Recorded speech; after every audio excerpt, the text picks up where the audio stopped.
After a relatively long news hiatus, the impossible EM Electromagnetic Drive is making a comeback. Researchers from China's space agency have released a video through state media earlier this month showing a supposedly functional EM drive. Have the Chinese finally made the impossible happen? Let's not be quick to jump to conclusions here, though, at least not as fast as China did. First, let's review where we are with the EM drive.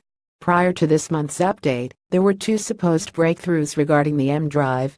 One was a NASA peer-reviewed paper that claimed the EM drive can work, at least theoretically. The results, however, have been largely contested by experts and is considered controversial at best. We'll get to why in a bit.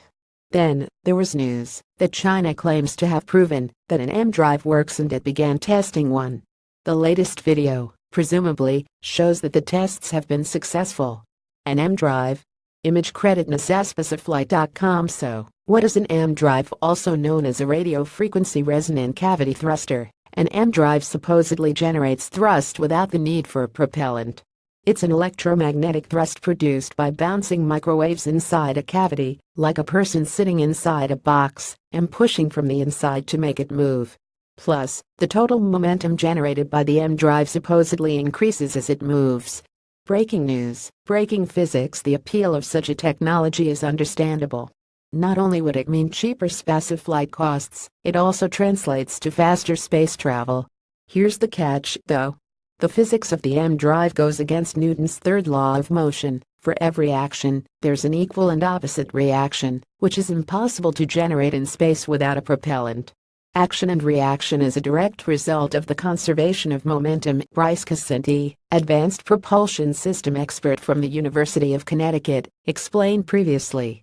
The violation of such a basic law as the conservation of momentum would invalidate much of the basis for all of physics as we know it.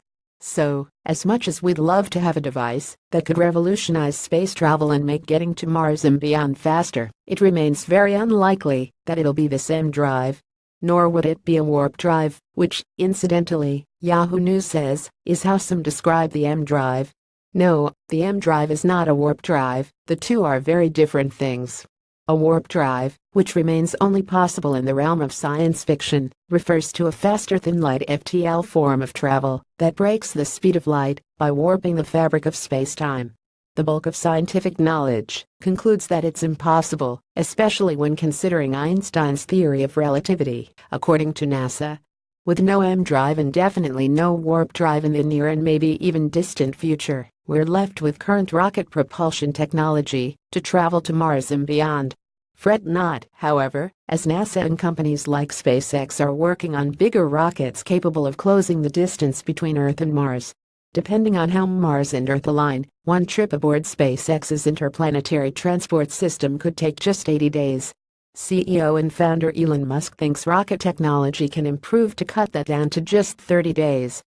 While that may not be faster than light, nor supposedly as fast as an EM drive, it's a more realistic travel time that keeps the laws of physics intact.